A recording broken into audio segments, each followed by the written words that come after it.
الحمد لله رب العالمين والصلاة والسلام على أشرف الأنبياء والمرسلين وعلى آله وأصحابه وذرياته وآل بيته أجمعين أما بعد فأعوذ بالله من الشيطان الرجيم بسم الله الرحمن الرحيم وقضى ربك ألا تعبدوا إلا إياه وبالوالدين إحسانا إما يبلغن عندك الكبر أحدهما أو كلاهما فلا تقل لهما أف ولا تنهرهما وقل لهما قولا كريما واخفض لهما جناح الذل من الرحمة وقل رب ارحمهما كما ربياني صغيرا. صدق الله العظيم وصدق رسوله النبي الأمين الكريم ونحن على ذلك لمن الشاهدين والشاكرين والحمد لله رب العالمين.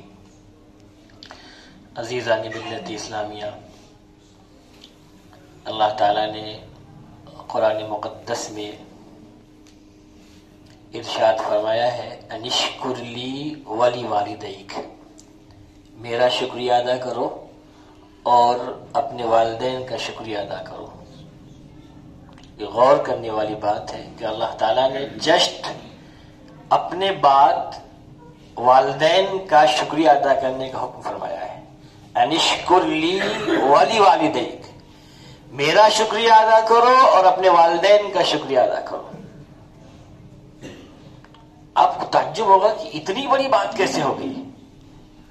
اللہ تعالیٰ نے ترنت اپنے بعد والدین کا شکریہ ادا کرنے کے لیے فرما دیا. اللہ تعالیٰ نے اس سے پہلے بھی اور بھی جگہ والدین کے مقام کو فرمایا ہے. 15ویں پارے میں وَقَضَىٰ رَبُّكَ أَلَّا تَعْبُدُوا إِلَّا إِيَّاهُ، کہ تمہارے رب کا یہ فیصلہ ہے، یہ حکم ہے کہ اللہ کے سوا کسی کی عبادت نہ کرو اور والدین کے ساتھ اچھا سلوک کرو. وَبِالْوَالِدَيْنِ إِحْسَانًا إِمَّا يَبْلُغَنَّ عِندَكَ الْكِبَرَ، جب والدین میں سے کوئی ایک بوڑھا ہو جائے فَلَا تَقُلْ لَهُمَا اُف، انہیں اف بھی مت کہو، اف بھی مت کہو کسی معاملے میں. کیا بات ہے، ہر وقت بگ کرتے رہتے ہیں. کہا کہ اف بھی مت کہو، ولا تنہرہما، جھڑکو مت انہیں، ڈانٹو مت.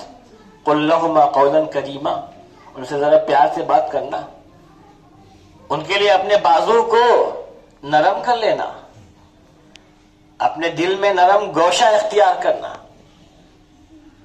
ماں باپ کے احترام سے، ماں باپ کے ساتھ حسن سلوک سے انسان کو نہ صرف اس دنیا میں مقام بلند حاصل ہوتا ہے بلکہ آخرت میں بھی مقام بلند حاصل ہوتا ہے. ابھی ہم مثال کے طور پہ آپ کے سامنے کچھ واقعات پیش کریں گے جس سے اندازہ ہوا کہ آپ کو اللہ تعالیٰ کتنا بڑا مقام دیتا ہے. پہلے میں اس آیت کے ذمے آتا ہوں انشکر لی ولی والدیک، کہ میرا شکریہ ادا کرو اور اپنے والدین کا شکریہ ادا کرو. اللہ نے کیوں ترنت ملایا اس کو؟ آپ دیکھیں ماں باپ کا احسان کتنا ہوتا ہے. حدیث پاک میں آتا ہے کہ ایک شخص نے اپنے والد کی شکایت کی اللہ کے نبی صلی اللہ علیہ وسلم سے کہ میرے والد میرے مال میں سے بے تحاشا خرچ کرتے ہیں، جب جہاں چاہتے ہیں خرچ کر دیتے ہیں. اللہ کے رسول صلی اللہ علیہ وسلم نے ان کو بلوایا، ان کے والد کو بلایا گیا تو انہیں احساس ہو گیا کہ میرے بیٹے نے شکایت کیا ہے. تو راستے میں ان کے دل میں جو تکلیف ہوئی، اس تکلیف کے ضمن میں انہوں نے اپنے دل میں کچھ اشعار سوچے، ان کے ذہن میں کچھ اشعار آئے عربی میں. ابھی زبان سے اس کو ادا نہیں کیا تھا، ان کے کانوں نے ابھی سنا نہیں تھا. حضرت جبرائیل کو اللہ تعالیٰ نے اللہ کے نبی صلی اللہ علیہ وسلم کے پاس بھیجا کہ اللہ کے نبی دونوں باپ بیٹے کا فیصلہ بعد میں کیجیے گا، پہلے باپ جو اشعار کہہ رہا ہے ابھی اس کے کانوں نے بھی نہیں سنا ہے، ابھی ان کے ذہن میں خیال آیا ہے، پہلے وہ اشعار سن لیجیے تب فیصلہ کیجیے گا. جب ان کے والد آئے تو پوچھا کہ کیا معاملہ ہے تمہارا؟ کہا یا رسول اللہ میں کن پہ خرچ کرتا ہوں؟ ان کی پھوپھی ہیں، ان کی خالہ ہیں، خود اپنی ذات پہ کس پہ خرچ کرتا ہوں؟ کون کسی غیر پہ خرچ کرتا ہوں؟ تو آپ نے فرمایا کوئی بڑی بات نہیں ہے، رکو پہلے تم وہ اشعار سنو جو تم نے ابھی تمہارے زبان پہ بھی نہیں آیا، جو تمہارے ذہن نے ابھی صرف سوچا ہے، تمہارے کان نے بھی نہیں سنا اس کو. تو کہنے لگی یا رسول اللہ، ایمان تو پہلے سے آپ پہ تھا، لیکن اس بات میں آپ پر اور اللہ پر ایمان کو اور مضبوط اور محکم مستحکم کر دیا کہ جو اشعار میں نے ابھی اپنی زبان سے ادا بھی نہ کیا، اللہ نے آپ کو بتا دیا. پھر انہوں نے چند اشعار سنائے عربی میں، جس کا ترجمہ میں اردو میں بیان کرتا ہوں آپ کے سامنے. اس کا مفہوم یہ ہے، باپ نے اس کیفیت کو بیان کیا، میرے بیٹے وہ بھی کیا دن تھا کہ جب تو پیدا ہوا تو کتنی خوشی تھی، تو پیدا ہوا تو مجھے کتنی خوشی تھی، اور تمہیں صبح کھانے کے لیے، رات میں تمہیں کھلانے پلانے کے لیے ہر وقت ہمیں فکر رہتی تھی. راتوں کو اگر تجھے نیند نہ آتی تو میری نیند غائب ہو جاتی تھی. راتوں کو اگر تو بیمار ہو جاتا تو ہماری نیند بیکار ہو جاتی، ہم سو نہ پاتے، پوری رات جاگتے رہتے، اور ہم تڑپتے تھے.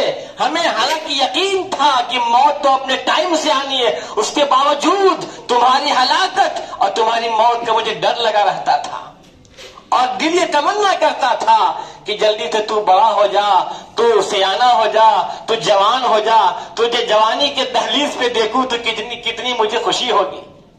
دھیرے دھیرے تو بچہ ہوا، پھر بڑا ہوتا گیا، اور اے میرے بیٹے ایک وقت وہ بھی آیا کہ تو جوان ہو گیا، اور آج تو اس حالت میں پہنچ گیا کہ مجھے تجھے دیکھ کے خوشی ہوتی. وہ اشعار اپنے انداز میں کہہ رہا تھا. باپ نے جو آخر میں اشعار کہے، بیٹا تجھ سے اگر اتنا نہ ہو سکا کہ تو نے باپ کا حق ادا نہ کیا، اے میرے بیٹے اگر تو اتنا نہ کر سکا تو کم سے کم اتنا تو کر سکتے تھے جو ایک اچھا پڑوسی اپنے پڑوسی کے ساتھ اچھا سلوک کرتا ہے. میرے بیٹے تو کم سے کم ایک پڑوسی کا تو حق ادا کر دیتے. پڑوسی سمجھ کے ہی تو مجھے اس طرح سلوک کرتا تو میرے ساتھ. اگرچہ تو نے باپ کا سلوک نہ کیا تو کم سے کم پڑوسی کا سلوک تو کر لیتے.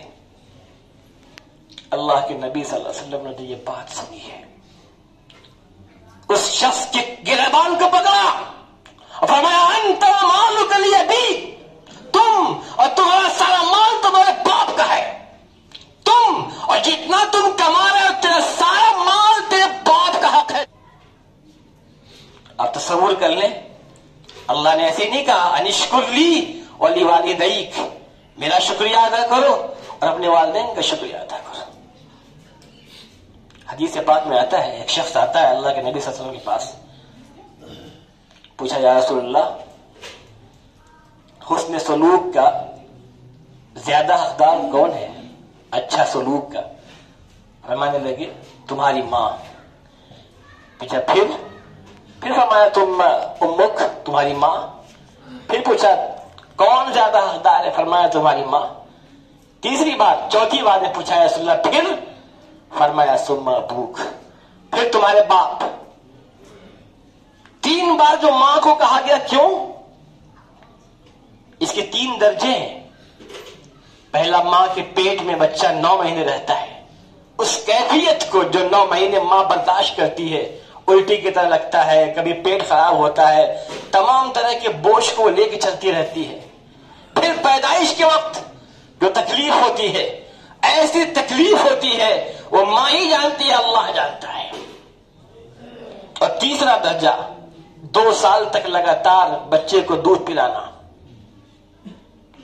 تو 3 بار اللہ کے نبی نے فرمایا ماں، چوتھی بار فرمایا باپ. تو اللہ تعالیٰ نے بہت مقام بلند عطا فرمایا ہے. ایک حدیث میں آتا ہے رغم انف ثم رغم انف، کہ اس شخص کی ناک خاک آلود ہو، پھر اس شخص کی ناک خاک آلود ہو، اس شخص کی ناک خاک آلود ہو. پوچھا کہ یا رسول اللہ کس کی ناک خاک آلود ہو؟ فرمایا کہ جس کے ماں باپ میں سے کوئی ایک زندہ ہو اور ان کی خدمت کر کے اپنے آپ کو جنت کا مستحق نہ بنایا، اس کی ناک خاک آلود ہو. معلوم کیا ہوا کہ ماں باپ کی خدمت جنت میں جانے کا سبب بن رہی ہے اور دنیا میں مقام بلند ملتا ہے. موسیٰ علیہ السلام کے بارے میں آتا ہے کہ انہوں نے پوچھا یا اللہ جنت میں میرا ساتھی کون ہے، مجھے دکھا دیجیے۔ فرمانے لگے کہ آپ جائیں فلاں بازار میں، ایک دکان ہے، ایک شخص وہاں گوشت بیچ رہا ہوگا، وہی آپ کا جنت کا ساتھی ہے۔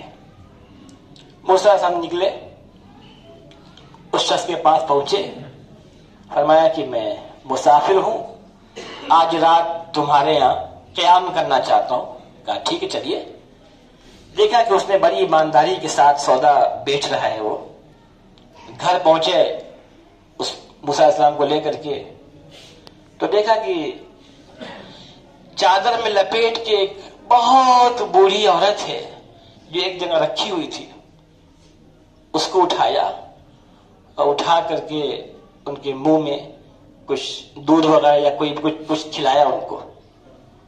وہ کھا رہی تھی یا پی رہی تھی اور زبان سے کچھ کہہ رہی تھی۔ موسیٰ علیہ السلام نے پوچھا کہ یہ کون ہے؟ تو کہنے لگی میری ماں ہے۔ پوچھا تم نے شادی نہیں کیا کیوں؟ کہا شادی اس لیے نہیں کیا کہ پتہ نہیں بیوی کیسی آئے، پتہ نہیں میری ماں کی خدمت کرے یا نہ کرے، تو میں نے کہا جب تک ماں بیمار ہے تب تک تو شادی نہ کروں۔ کہا تمہیں معلوم ہے جب تم ماں کے منہ میں کچھ کھلا رہے تھے تمہاری ماں تم سے کچھ کہہ رہی تھی، کچھ زبان سے کچھ باتیں نکال رہی تھی؟ کہاں وہ ہمیشہ نکالتی رہتی ہے۔ کہا کیا بول رہی تھی؟ کہا کہ وہ کہہ رہے تھے کہ اللہ تجھے جنت میں موسیٰ کا ساتھی بنائے۔